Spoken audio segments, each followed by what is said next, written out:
Hello again. We're here to bring you our third update on how our 62 kilowatt hour Nissan Leaf is faring connected to vehicle to grid. We have chosen this time because it's exactly 1 year ago that we took delivery of our new Leaf. So after 8,781 miles and 290 days connected to vehicle to grid, has the car prospered or suffered? Are we pleased or unhappy with this great experiment? And of course, have we made or lost money? We left Fish Brothers in Swindon on the 15th of August 2019 with the new car. Before we even went home, we drove directly to Indra in Great Malvern, where Mike Schooling and his talented team, who designed the vehicle to grid charger, were waiting to try it out on a 62 kilowatt hour Leaf for the first time. On the 1st of November, the V2G installation was completed, and of course you can watch our video all about that.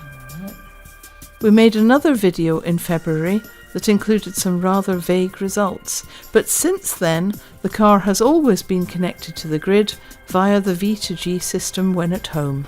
On the 16th of March we drove from Worcester to Darwin Forest in Derbyshire to see family, and while we were there Boris announced a ban on all driving except for essential journeys. For quite a while after this our car travelled just 2 miles per week. That's the distance to our local Tesco and back.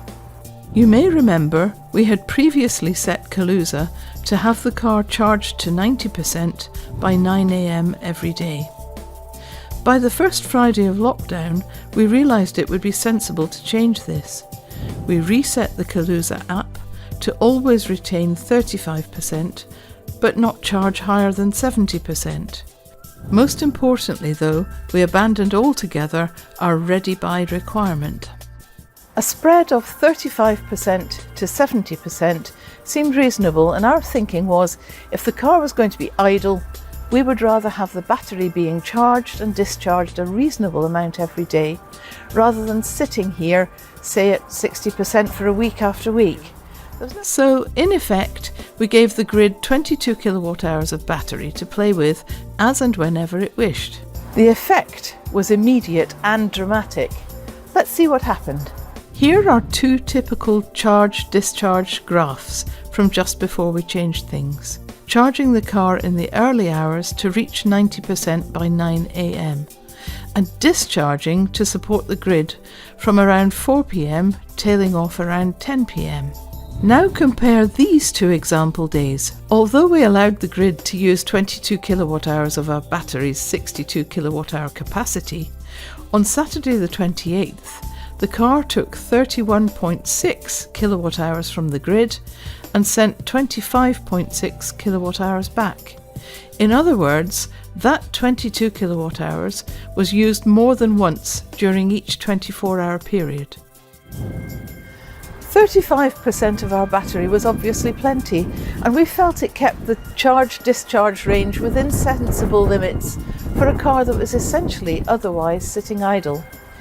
When we know that we will need the car for a longer trip next day, we simply hit the boost button in the app or on the machine around 10 PM and we wake up to 100% charge the following morning. This has worked out so well, we don't have any plans to return to our original 90% by 9 AM every day. Okay, we find all this fascinating, but equally interesting is the money. Remember, we have solar panels, so these figures take those into account as well as vehicle to grid.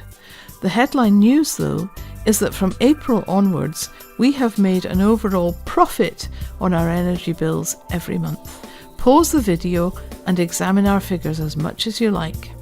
You will notice this is all our energy, including our gas, which we use for heating in the winter, cooking and hot water all year. Thank you for watching.